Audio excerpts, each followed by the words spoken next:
Berikut ini adalah panduan ibadah online Gloria Sunday Service. Siapkanlah hati dan diri sehari sebelumnya. Berdoalah minta Tuhan mengarahkan hati Anda. Dan buat reminder jam ibadah di HP Anda.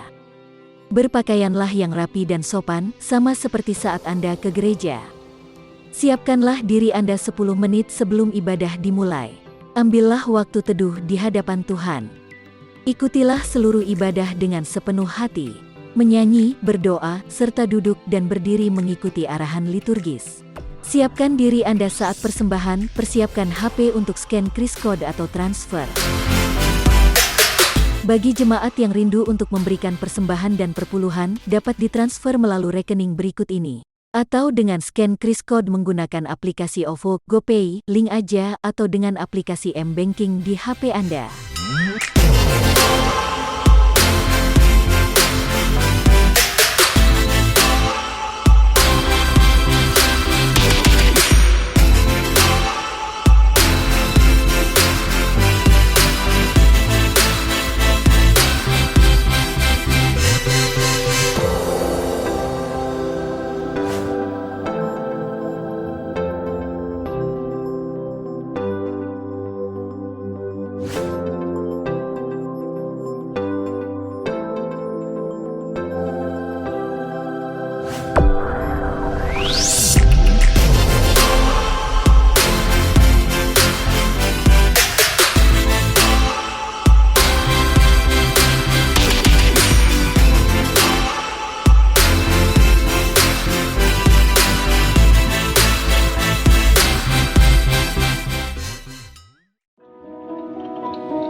Shalom, jemaat GKA Gloria yang terkasih dalam Kristus. Hari ini kita boleh beribadah bersama-sama karena kasih dan anugerah Tuhan yang telah dilimpahkan kepada kita. Kami menyambut setiap Bapak Ibu, Saudara sekalian yang tergabung bersama dengan kami di channel ini. Tuhanlah yang mempersatukan kita untuk beribadah bersama-sama. Tuhan memberkati kita sekalian.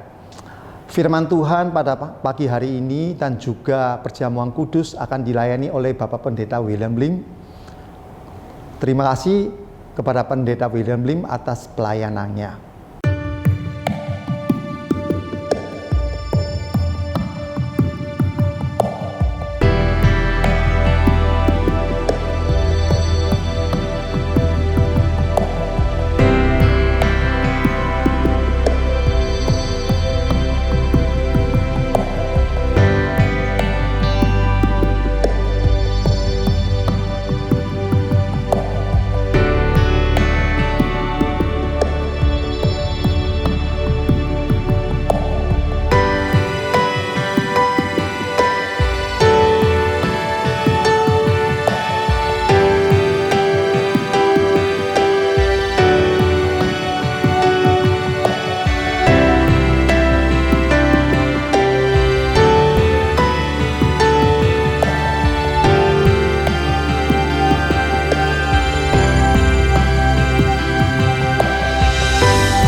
Shalom jemaat yang dikasihi oleh Tuhan. Kita akan menyiapkan hati kita untuk memulai ibadah kita pada minggu ini dengan satu keyakinan bahwa pertolongan ibadah kita pada minggu ini adalah datangnya daripada Tuhan, pencipta langit dan bumi, yang tidak pernah meninggalkan hasil perbuatan tangannya, sebaliknya memelihara dengan setia.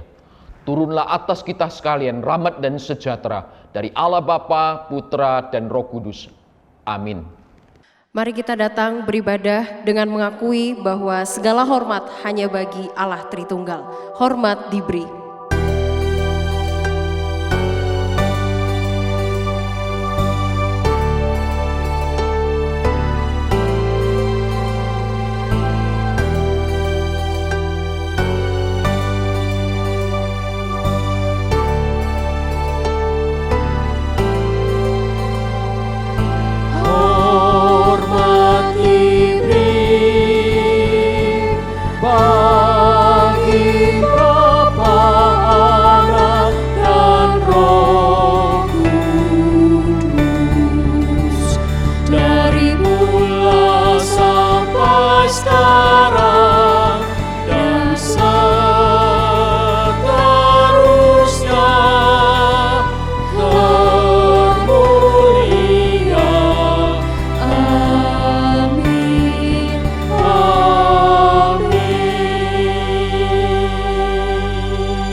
Pujilah Tuhan, hai jiwaku, pujilah namanya yang kudus, hai segenap batinku. Pujilah Tuhan, hai jiwaku, dan janganlah lupakan segala kebaikannya. Dia yang mengampuni segala kesalahanmu, yang menyembuhkan segala penyakitmu. Dia yang menebus hidupmu dari lubang kubur, yang memahkotai engkau dengan kasih setia dan rahmat. Dia yang memuaskan hasratmu dengan kebaikan, sehingga masa mudamu menjadi baru seperti pada burung Raja Wali. Dialah Allah pencipta, pemelihara, dan penebus hidup kita. Yesus berkorban dan darahnya yang mahal tercurah atas setiap kita. Dengan hati penuh hormat, mari kita memuji, membesarkan namanya. Kita katakan, besar mulia kasih-Mu, Kau korbankan hidup-Mu, curahkan darah-Mu sebagai ganti dosaku. Kau berikan harapan di dalam kesesakan. Agunglah perbuatan-Mu, Yesus Tuhan penebusku. Karena kasih-Mu yang selamatkanku, menyucikan dan menebus hidupku. Ku naikkan syukur buat pengorbanan-Mu, Maha mulia dan terindah Kau, Yesus. Mari bersama-sama kita katakan, Kau berikan harapan di dalam kesesakan. Agunglah perbuatan-Mu, Yesus Tuhan penebusku. Karena kasih-Mu yang selamatkanku, menyucikan dan menebus hidupku. Ku naikkan syukur buat pengorbanan-Mu, Maha mulia. Karena kasih-Mu yang selamatkanku, menyucikan dan menebus hidupku. Ku naikkan syukur buat pengorbanan-Mu, Maha mulia dan terindah Kau, Yesus. Kami percaya hanya Engkau Tuhan, satu-satunya penebus hidup kami. Karya-Mu adalah karya yang teragung, karya-Mu adalah karya yang terindah, karya-Mu adalah karya menebus setiap kami. Terima kasih oh Tuhan untuk kebaikan-Mu di dalam hidup kami.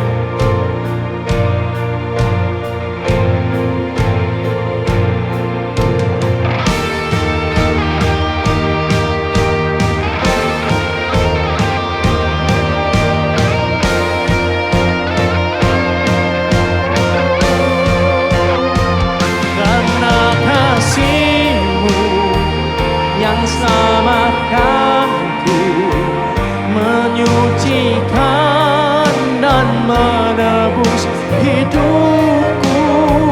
Ku naikkan syukur buat pengorbanan-Mu, Maha mulia.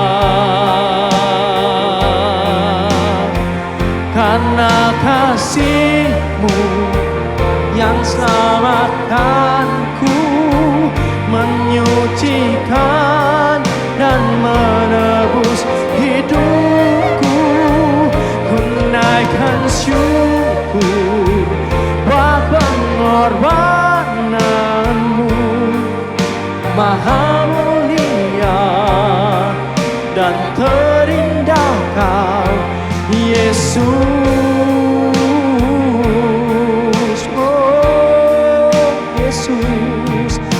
Maha mulia dan terindah Kau, Yesus.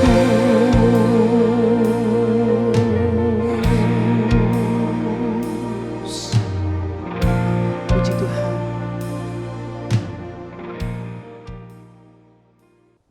Mari kita bersatu di dalam doa. Allah Bapa di sorga, kami bersyukur hari ini kami mendapatkan kekuatan baru dari Tuhan sendiri untuk kami boleh datang menghadap Tuhan, menyembah Tuhan di dalam pujian, penyembahan kami dan di dalam pendengaran kami akan firman Tuhan. Dan kami bersyukur Tuhan karena kasih-Mu Tuhan yang menyelamatkan kami, sehingga kami ini manusia yang berdosa boleh dilayakkan menikmati persekutuan dengan Tuhan. Kiranya Tuhan Engkau yang boleh menerima pujian kami, sembah kami di dalam ibadah ini, sehingga ibadah kami menjadi persembahan yang harum, yang berharga di mata Tuhan. Kami siap Tuhan untuk memuji Engkau, memuliakan Tuhan. Di dalam nama Tuhan Yesus kami berdoa. Amin. Berita anugerah terambil di dalam 2 Korintus 5 ayatnya yang ke-21. Dia yang tidak mengenal dosa telah dibuatnya menjadi dosa karena kita, supaya dalam Dia kita dibenarkan oleh Allah. Allah kita adalah Allah yang setia, memberikan anugerahnya untuk umatnya hidup bagi Dia. Mari dengan pujian ini kita menyatakan sukacita atas kebaikan surga, atas hidup kita.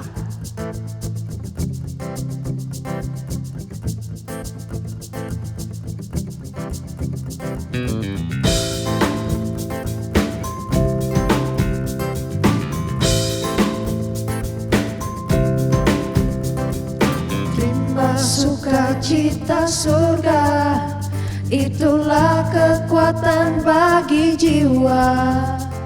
Ku dapat rasakan kasih-Nya di tengah badai yang bergelora.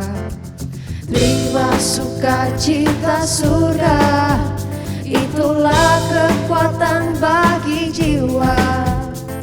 Ku dapat saksikan kuasa-Nya, taklukkan badai yang bergelora. Haleluya.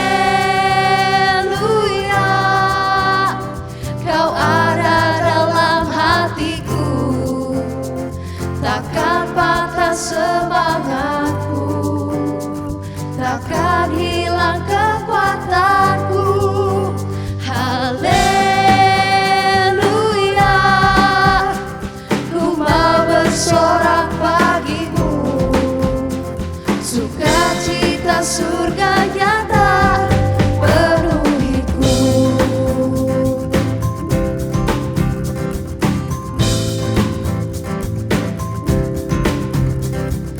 Terima sukacita surga, itulah kekuatan bagi jiwa. Ku dapat rasakan kasih-Nya di tengah badai yang bergelora. Terima sukacita surga, itulah kekuatan bagi jiwa. Ku dapat saksikan kuasa-Nya, taklukkan badai yang bergelora. Haleluya, Kau ada dalam hatiku, takkan patah semangatku, takkan hilang kekuatanku. Haleluya, ku mau bersorak bagimu, sukacita surga nyata penuhiku. Ha, ha,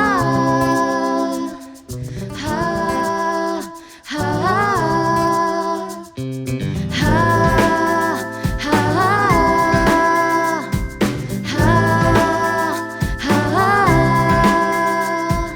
terima sukacita, terima sukacita. Haleluya, Kau ada dalam hatiku, takkan patah semangatku, takkan hilang kekuatanku. Haleluya,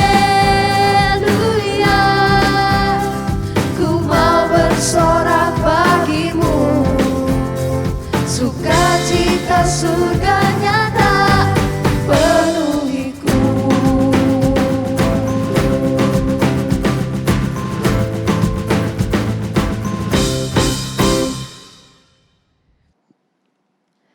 Jemaat sekalian, pada saat ini mari kita menyatukan hati kita. Kita akan menaikkan doa kita kepada Tuhan. Mari kita berdoa. Kami datang Tuhan di hadapan-Mu dengan hati yang tertunduk, mengharapkan Engkau Tuhan yang mendengarkan dan menjawab doa kami sesuai dengan kehendak Tuhan. Pada saat ini Tuhan, kami datang mau menyerahkan Tuhan yang pertama untuk bangsa dan negara kami. Kami rindu Tuhan pemulihan segera terjadi Tuhan atas bangsa kami, sehingga kami semua Tuhan boleh menikmati hidup dengan lebih baik Tuhan. Kami berharap kepada Engkau, karena Engkau sendiri Tuhan melihat betapa sulitnya kami survive di masa-masa sekarang. Untuk kami yang bekerja, Engkau yang berikan hikmat kami Tuhan, sehingga kami boleh mengelola setiap apapun yang Tuhan percayakan kepada kami, sehingga kami dapat mengerjakan sebaik-baiknya Tuhan pekerjaan yang Tuhan masih berikan. Dan bagi kami Tuhan yang masih mengerjakan studi kami, berikan kami hikmat supaya kami dapat memberikan effort yang terbaik Tuhan untuk studi kami. Dan pada saat ini Tuhan kami datang juga menyerahkan untuk gereja kami secara khusus. Kami berdoa untuk masa depan gereja kami.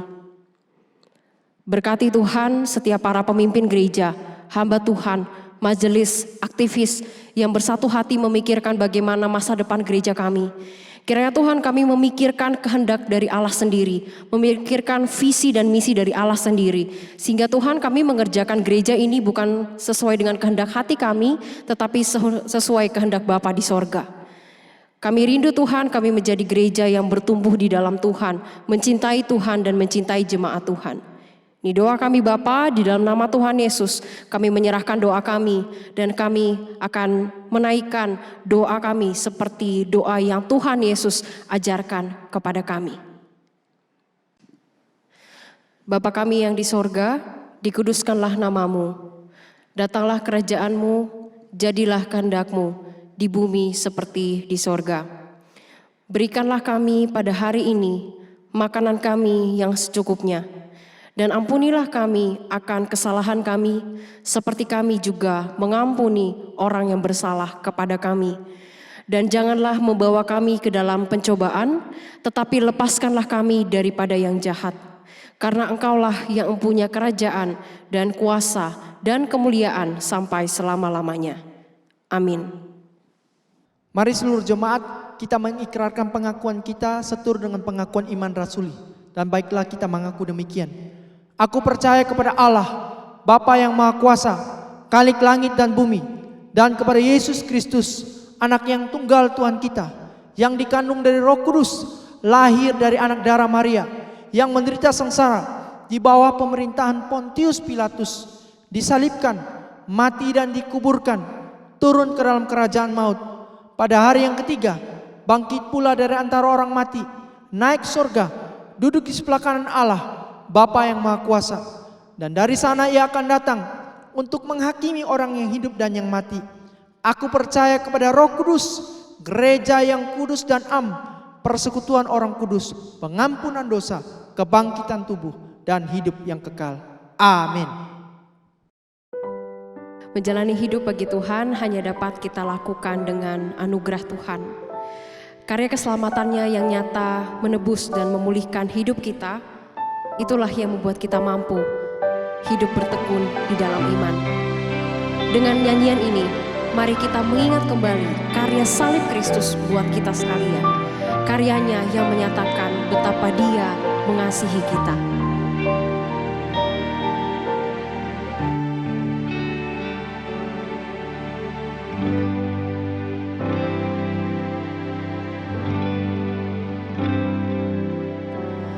Hanya Kau Tuhan di hidupku, Kau berikan hidup yang baru. Darah-Mu menyucikan, pulihkan hatiku. Ku nyatakan Kaulah segalanya.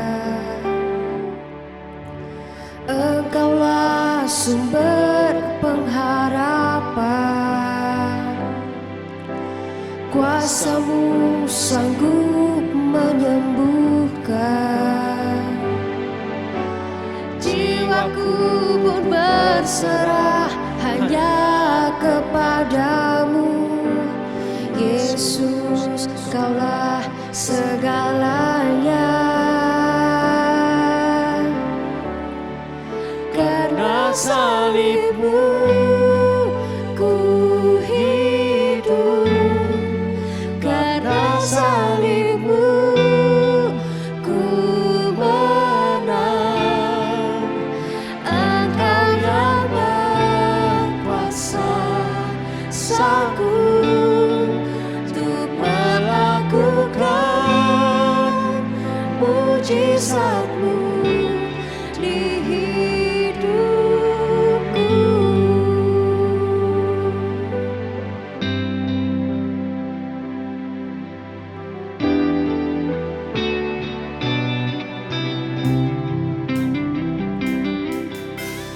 Engkaulah sumber pengharapan,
Selamat pagi jemaat Tuhan yang saya kasih dalam Kristus Yesus. Salam sejahtera untuk kita sekalian. Pagi ini saya ingin membawakan firman Tuhan dengan tema makna perjamuan kudus. Karena itu sebelum kita membaca firman Tuhan dan mendengarkan uraiannya, mari kita tundukkan kepala, kita berdoa. Tuhan Yesus, kami bersyukur karena pagi ini kami diberi kesempatan untuk beribadah kepada Tuhan. Dan saat ini kami akan membaca firman Tuhan. Kami mohon Roh Kudus boleh menolong kami, khususnya hamba-Mu yang sederhana, yang lemah ini, Tuhan mampukan dia. Terima kasih Tuhan, demi Kristus Yesus kami berdoa. Amin. Kita akan membuka firman Tuhan dan membaca dari 1 Korintus pasal 11 ayat 23 sampai 27. 1 Korintus pasal 11 ayat 23 sampai 27. Demikian firman Tuhan tertulis. Sebab apa yang telah kuteruskan kepadamu telah aku terima dari Tuhan, yaitu bahwa Tuhan Yesus pada malam waktu ia diserahkan mengambil roti, dan sesudah itu ia mengucap syukur atasnya. Ia memecah-mecahkannya dan berkata, inilah tubuhku yang diserahkan bagi kamu. Perbuatlah ini menjadi peringatan akan aku. Demikian juga ia mengambil cawan sesudah makan lalu berkata, cawan ini adalah perjanjian baru yang dimeteraikan oleh darahku. Perbuatlah setiap kali kamu meminumnya menjadi peringatan akan aku. Sebab setiap kali kamu makan roti ini dan minum cawan ini, kamu memberitakan kematian Tuhan sampai ia datang. Jadi barang siapa dengan cara yang tidak layak makan roti dan minum cawan Tuhan, ia berdosa terhadap tubuh dan darah Tuhan. Sampai di sini pembacaan firman Tuhan. Bapak Ibu, saudara-saudara sekalian yang saya kasih dalam Kristus, malam sebelum Kristus ditangkap, ia bersama 12 muridnya mengadakan perjamuan terakhir yang di dalam bahasa Inggris disebut The Last Supper. Perjamuan terakhir yang pada masa kini disebut perjamuan kudus adalah suatu aktivitas rohani yang paling hikmat dan penuh makna bagi orang percaya. Mari kita bersama-sama akan pelajari apa makna perjamuan kudus. Yang pertama, saudara, melalui perjamuan kudus kita diingatkan akan penderitaan dan kematian Tuhan Yesus. Di dalam 1 Korintus pasal 11 ayat 24 tertulis, inilah tubuhku yang diserahkan bagi kamu. Perbuatlah ini menjadi peringatan akan aku. Bapak Ibu sekalian, di dalam bahasa Yunani kata diserahkan, paradidomi, itu menjelaskan setelah Kristus menyerahkan diri kepada musuh-musuhnya, mereka menyiksanya, menghinanya, dan memperlakukannya semena-mena. Sebagai anak Allah, tentu dia sanggup membela dirinya. Tetapi Yesus rela memikul penderitaan ini. Bagi siapa? Bagi kamu. Artinya demi kepentingan kita. Maka setiap kali kita mengadakan perjamuan kudus, kita harus mengingat apa yang Kristus sudah derita. Lalu di dalam 1 Korintus pasal 11 ayat 25 juga tertulis, cawan ini adalah perjanjian baru yang dimeteraikan oleh darahku. Perbuatlah ini setiap kali kamu meminumnya menjadi peringatan akan aku. Di dalam Lukas pasal 22 ayat 20b, di sana tertulis, cawan ini adalah perjanjian baru oleh darahku yang ditumpahkan bagi kamu. Bapak Ibu sekalian, darah itu adalah nyawa dari makhluk hidup. Ketika darah Kristus ditumpahkan, itu berarti ia akan mati. Bagi siapa? Bagi kamu, artinya demi kepentingan kita. Jadi kita harus selalu ingat akan pengorbanan Kristus ini. Nah sekarang saudara, mari kita coba untuk menghayati seberapa hebat penyiksaan fisik dan penderitaan Kristus waktu ia disalib. Ada seorang bernama Jim Caviezel. Dia adalah pemain tokoh Yesus dalam film The Passion of the Christ. Jim Caviezel bersaksi selama pembuatan film ini, ia disambar petir, tidak sengaja tercambuk, bahu terkilir, dan menderita pneumonia dan macam-macam yang lain lagi. Ketika Jim dicambuk, meski punggungnya sudah dilapisi kayu, ada ujung cambuk yang mengenai bagian kulit rusuknya, dan ia berteriak kesakitan dan hampir pingsan rasanya. Ketika digantung di atas kayu salib, Jim kedinginan dan jantungnya berdebar kencang. Dokter sarankan supaya adegannya dihentikan, tapi Jim tetap minta dilanjutkan. Bapak Ibu sekalian, dari kesaksian Jim Caviezel ini, kita melihat bahwa penderitaan Kristus itu bukan main-main. Itu adalah sesuatu yang sangat serius sekali. Nah, pertanyaan kita adalah, mengapa Kristus mau menjalani siksaan dan kematian yang sangat mengerikan ini? Nabi Yesaya menjelaskan demikian. Sekalipun ia tidak berbuat kekerasan dan tipu tidak ada dalam mulutnya, tetapi Tuhan berkehendak meremukan dia dengan kesakitan apabila ia menyerahkan dirinya sebagai korban penebus salah. Penyaliban adalah hukuman yang paling sadis, dan itu dikenakan pada Kristus.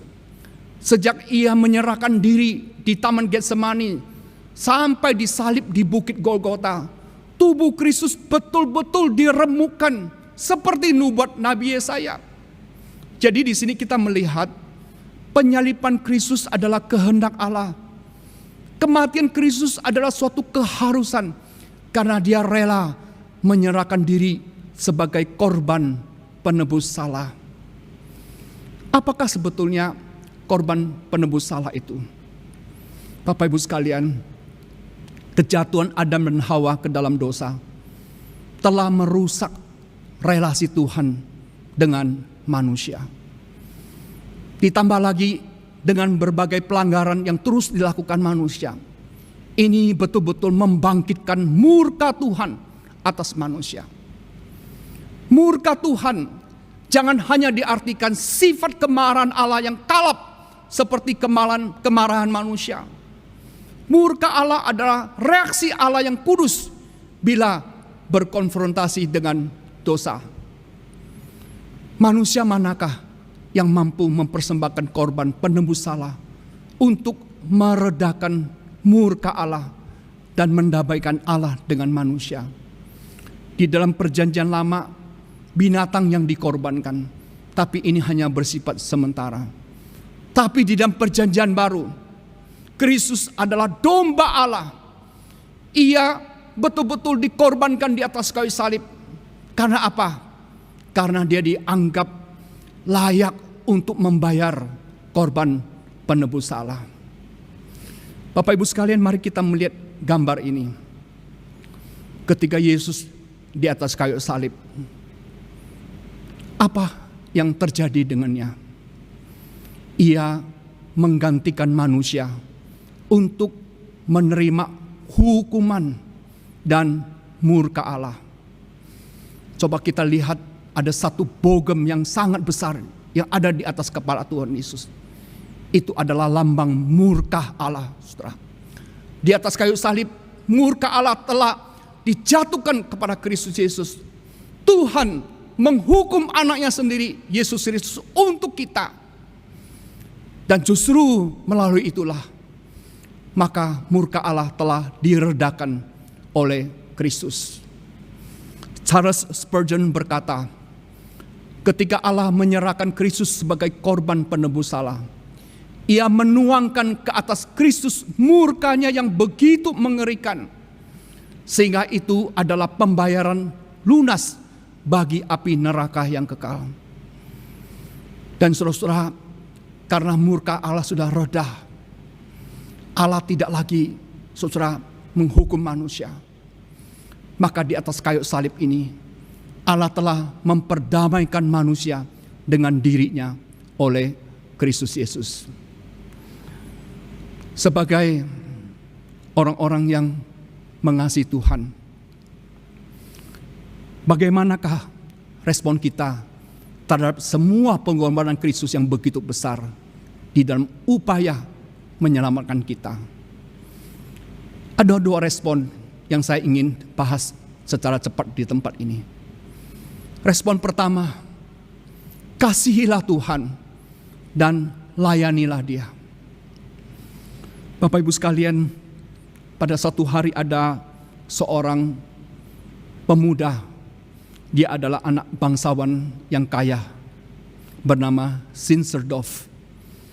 Dia pergi ke satu museum.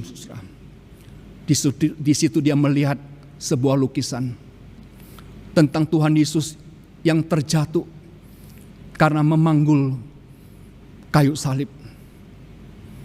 Di kepalanya ada mahkota duri yang tertancap dalam menembusi kepala Tuhan Yesus. Dan darahnya mengucur di sekujur muka Tuhan Yesus. Mukanya penuh dengan darah. Lalu ada sebuah tangan yang menunjukkan kepada satu tulisan demikian. Ini yang sudah aku derita bagi kamu. Sekarang apa yang engkau akan lakukan bagiku?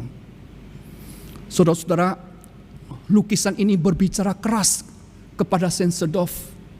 Dan akhirnya dengan berlinang air mata, dia bertobat di depan Tuhan. Dia menyerahkan diri sebagai hamba Tuhan.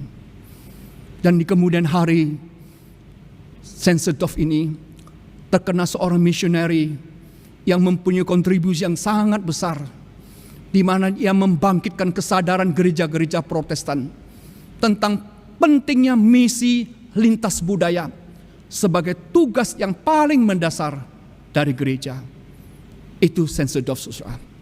Lalu yang kedua, apa respon kita terhadap pengorbanan Kristus yang begitu besar ini?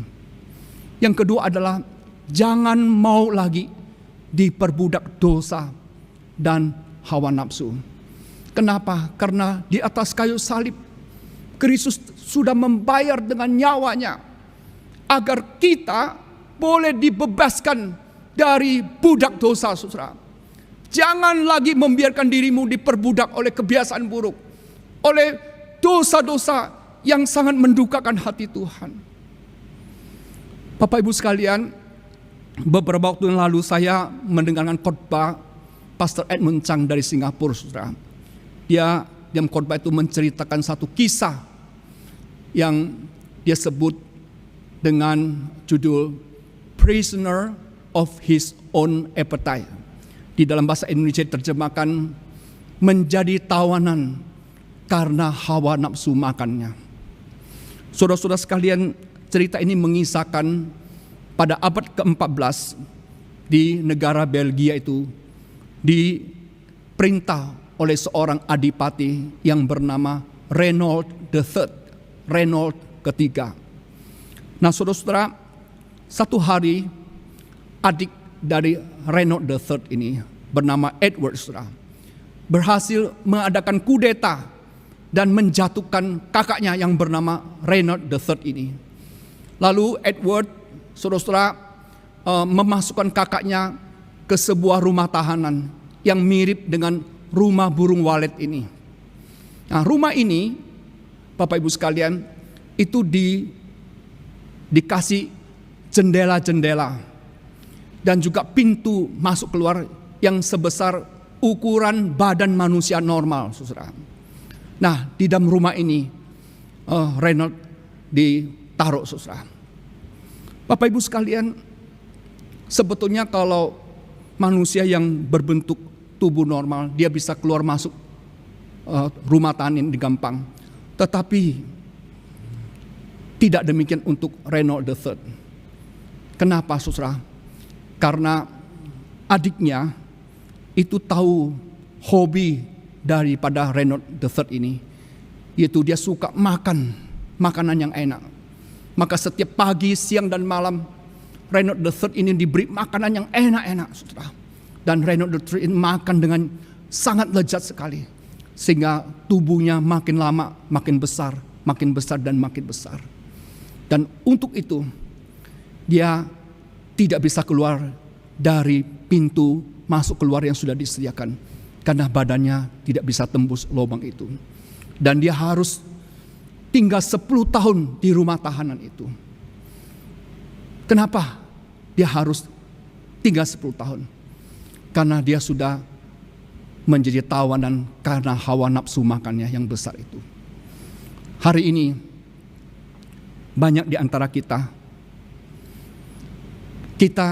membiarkan diri kita menjadi tawanan karena pola makan kita, karena pola kerja kita, karena pola hidup kita. Kadang-kadang karena nafsu kita akan mengejar harta, mengejar takhta, mengejar wanita. Ini juga memenjarakan kita. Ronald III harus menghabiskan waktu 10 tahun karena hawa nafsunya. Dan pada tahun ke-11 ketika Edward mati terbunuh oleh satu peperangan, Ronald baru dikeluarkan. Tapi setelah itu dia meninggal dunia karena komplikasi yang tidak bisa disembuhkan lagi. Inilah yang perlu kita waspada. Bapak Ibu sekalian, ini yang pertama, makna perjamuan kudus, mengingatkan kita akan penderitaan dan kematian Kristus. Lalu yang kedua, apa makna perjamuan kudus? Melalui perjamuan kudus, kita bisa menghayati kehadiran Kristus di tengah umatnya melalui Roh Kudus. Bapak Ibu sekalian, sejarah kekristenan menghayati kehadiran Kristus dalam perjamuan kudus dalam 4 pandangan.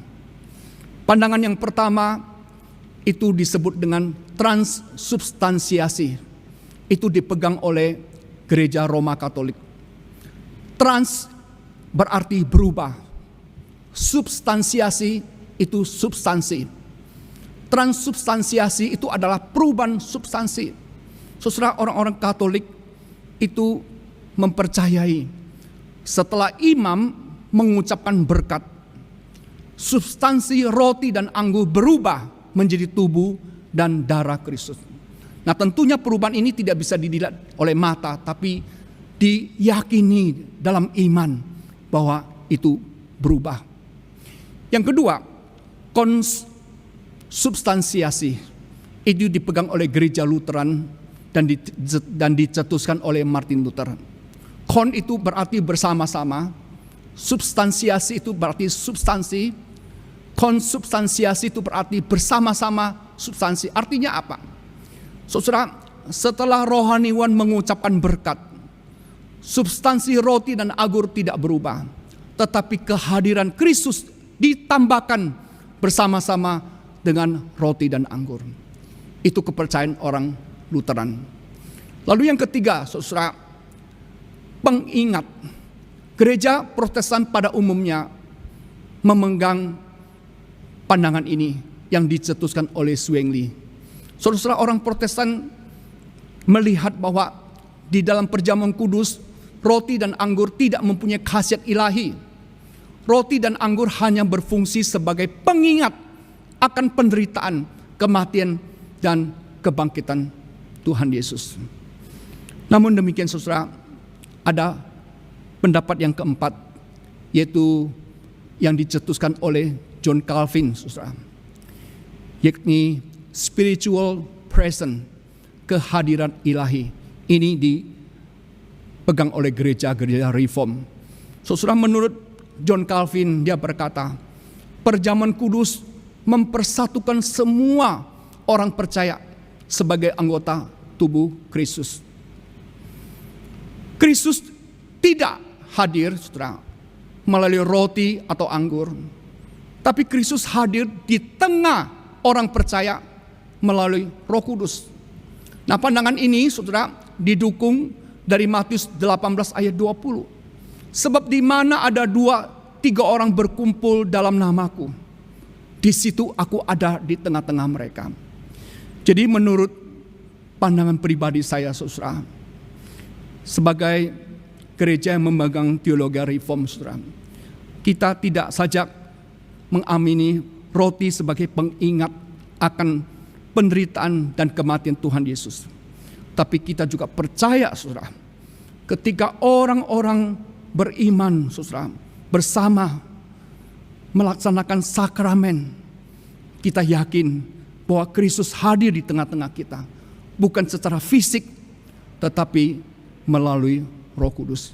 Biarlah setiap kita, ketika kita mengalami atau menerima sakramen, kita betul-betul bisa merasakan kehadiran Kristus melalui Roh Kudus yang ada di dalam hati kita.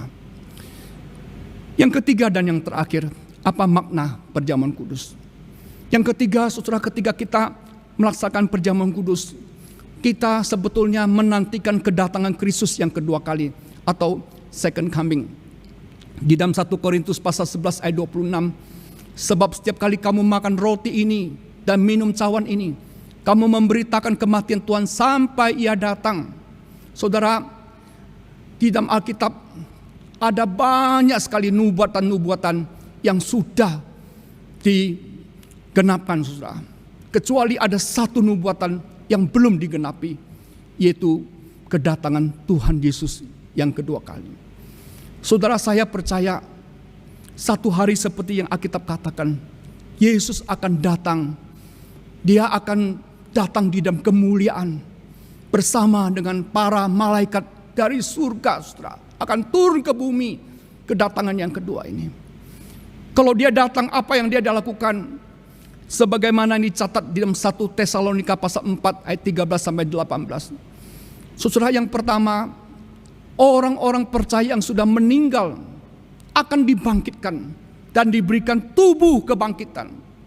Lalu orang-orang percaya yang masih hidup, saudara, itu akan diubahkan dan juga diberi tubuh kebangkitan. Dan kita semua akan diangkat Tuhan ke surga. Saudara-saudara, ketika saya membaca firman Tuhan ini, saya merasa sangat senang sekali. Kenapa? Karena orang Kristen, saudara, kita mempunyai harapan akan masa yang akan datang. Kita percaya setelah mati ada kehidupan. Kita percaya ada surga, ada neraka. Tetapi permasalahannya adalah setelah saudara dan saya diangkat, bagaimana dengan mereka yang tidak percaya kepada Tuhan Yesus? Bagaimana dengan orang tuamu, saudara-saudaramu, familimu, kenalanmu yang belum percaya Tuhan Yesus? Mereka juga akan dibangkitkan. Mereka juga akan diubahkan, saudara. Tapi mereka bukan diangkat ke surga, tapi akan dicampakkan ke dalam neraka. Di situ mereka akan menderita selama-lamanya. Saudara-saudara, mengingat hal ini, saya sering berdoa kepada Tuhan. Tuhan, berikanlah saya beban untuk memberitakan kabar sukacita, kabar dari Tuhan bahwa Kristus adalah juru selamat dunia. Beritakanlah kabar baik itu, supaya mereka yang belum percaya juga boleh menerima Kristus sebagai Tuhan dan juru selamat. Amin. Mari kita berdoa. Bapa di dalam surga, terima kasih Tuhan, pagi ini kami boleh merenungkan firman-Mu tentang makna perjamuan kudus. Perjamuan kudus bukan mengingatkan kami akan penderitaan dan kematian Kristus, tapi melalui perjamuan kudus kami boleh menghayati kehadiran Kristus melalui Roh Kudus yang ada dalam hati kami. Dan pada akhirnya perayaan perjamuan kudus mengingatkan kami kembali akan kedatangan Kristus yang kedua kali. Tuhan, biarlah setiap kami melakukan perjamuan kudus ini, hal-hal ini yang mulia ini kami ingat senantiasa. Terima kasih Tuhan. Demi nama Tuhan Yesus Kristus kami berdoa. Amin.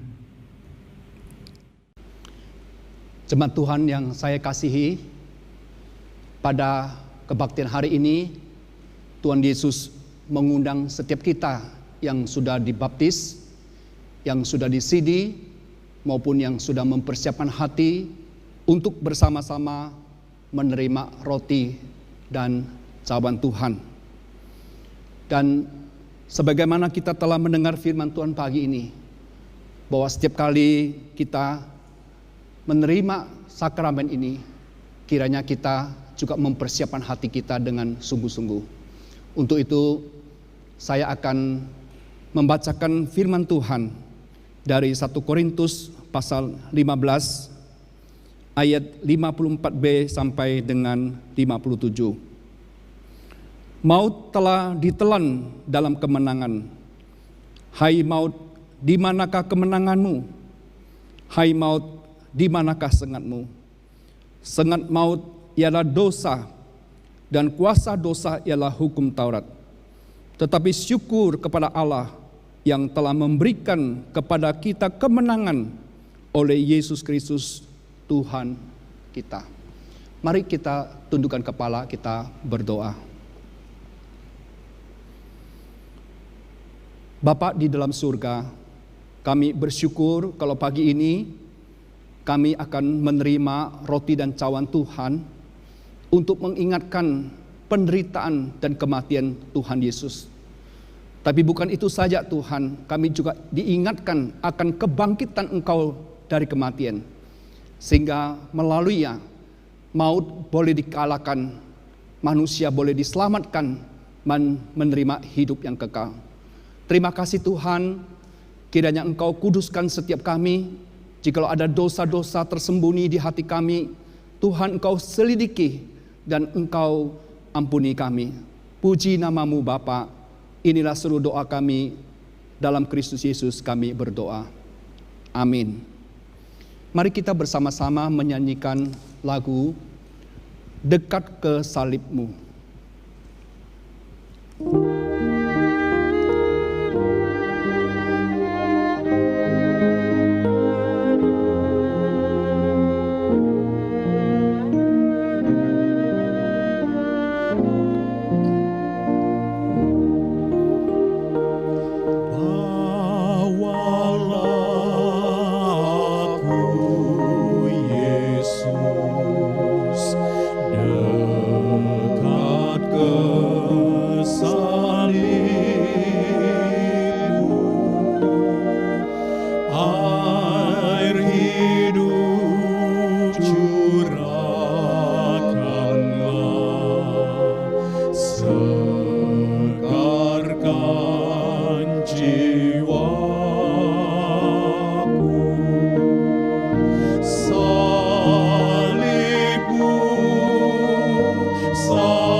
semua bangkit berdiri. Kita masing-masing telah memegang roti.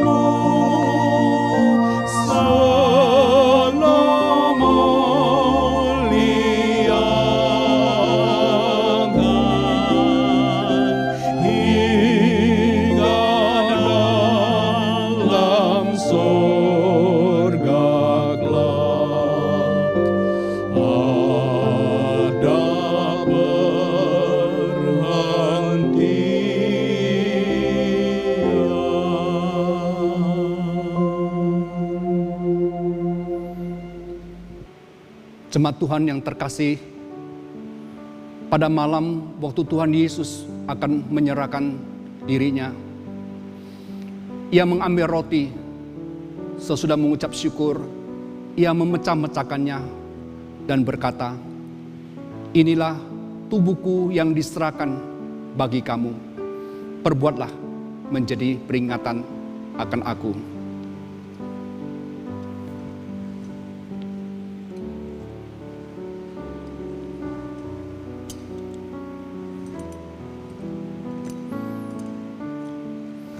Mari kita bersama-sama mengangkat roti yang melambangkan tubuh Tuhan Yesus. Makanlah.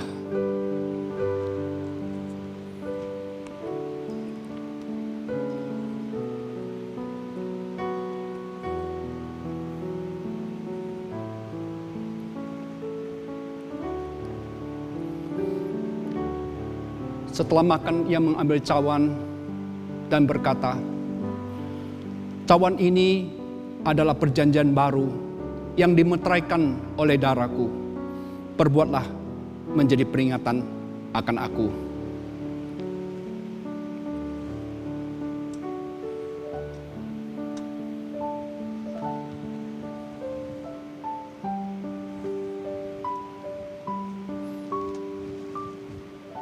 Mari kita bersama-sama mengangkat cawan yang melambangkan darah Tuhan Yesus yang tercurah di atas kayu salib.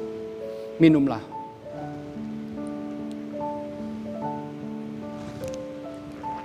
Mari kita berdoa. Tuhan, kami sangat bersyukur kepada Engkau, karena pagi ini sekali lagi kami boleh menerima sakramen perjamuan kudus ini. Kami mohon kepada Engkau ya Tuhan, kiranya Engkau akan membangkitkan kasih kami kepada Engkau dan tekad kami untuk meninggalkan dosa-dosa kami semakin kuat dan semakin nyata. Terima kasih Tuhan, dengar doa kami. Demi nama Tuhan Yesus kami berdoa. Amin. Jemaat dipersilakan duduk kembali.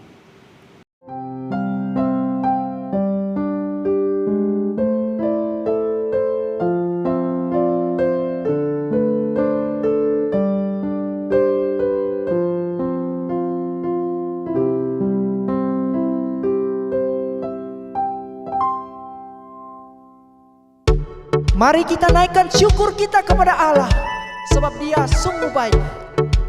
Bersama-sama kita naikkan pujian ini. Kasih yang begitu besar, lebih kuat dari dosa. Kasih yang menemukanku, selamatkan dan pulihkanku. Ku naikkan syukurku, ku tak akan berhenti memuji, meninggikan nama-Mu, selalu menari, memuliakan-Mu. Dibebaskan, dibangkitkan, hidup yang Kau beri dan kini hanya untuk-Mu. Mari lebih dahsyat kita bersorak bagi kemuliaan-Nya.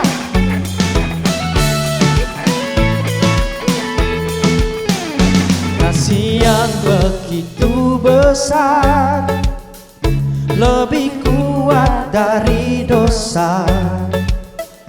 kasih yang menemukanku, selamatkan dan pulihkanku. Ku naikkan syukurku, ku tak akan berhenti memuji, meninggikan namamu, selalu menari, memuliakanmu.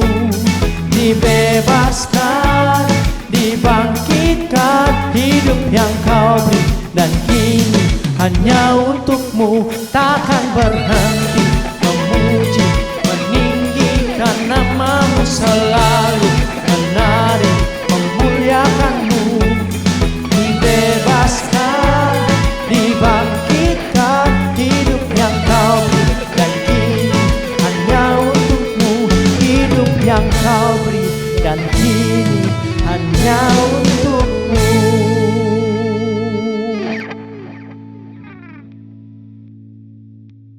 Puji Tuhan, mari kita masuk dalam doa Bapak Ibu. Mari kita berdoa. Bapa, terima kasih karena kebaikan-Mu, karena anugerah-Mu, karena kemurahan-Mu besar di dalam kehidupan kami. Engkau adalah Allah yang menyediakan segala hal yang kami butuhkan. Pada saat ini kami mau bersyukur karena Engkau senantiasa memberkati akan usaha kami, memberkati akan studi kami, memberkati akan keluarga kami. Segala hal yang kami butuhkan Engkau sediakan. Oleh karena itu ajarkan kami untuk selalu dan senantiasa mengingat akan semua kebaikan Tuhan. Dan kami juga mau mempersembahkan seluruh hidup kami hanya untuk Engkau ya Tuhan. Pakai jiwa raga kami, segala hal yang kami dapat persembahkan untuk boleh berbau harum di hadapan Tuhan. Dan boleh berguna bagi perbangunan gereja kami ini ya Tuhan. Terima kasih Bapa di surga, inilah ucapan syukur kami. Di dalam nama Yesus kami berdoa dan kami bersyukur. Amin. Sebab segala sesuatu adalah dari Dia, oleh Dia, bagi Dialah kemuliaan sampai selama-lamanya. Bapak Ibu yang terkasih dalam Tuhan, kita akan mengakhiri ibadah kita pada saat ini. Mari bersama-sama kita berikan kemuliaan bagi Allah kita, Allah Tritunggal. Mari kita naikkan pujian doksologi.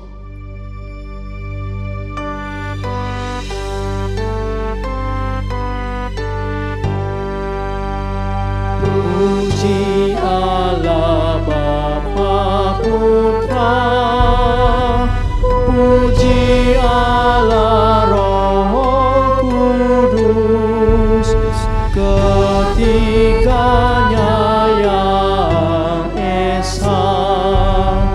Pohon selamat, sumber berkat.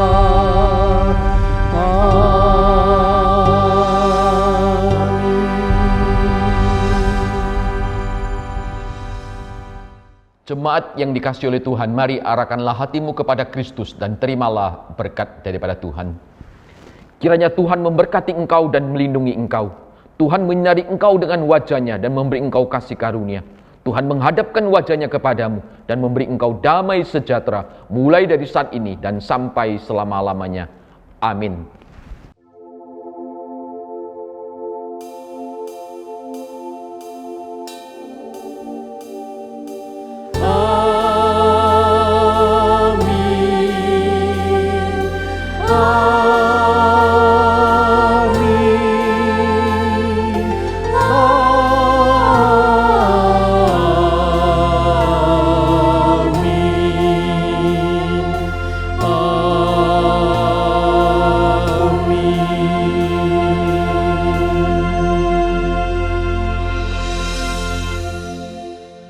Ibadah kita telah selesai, sampai berjumpa di ibadah minggu selanjutnya. Tuhan Yesus memberkati dan happy Sunday. Akan hilang kekuatanku, haleluya. Ku mau bersorak bagimu, sukacita surga nyata penuhiku.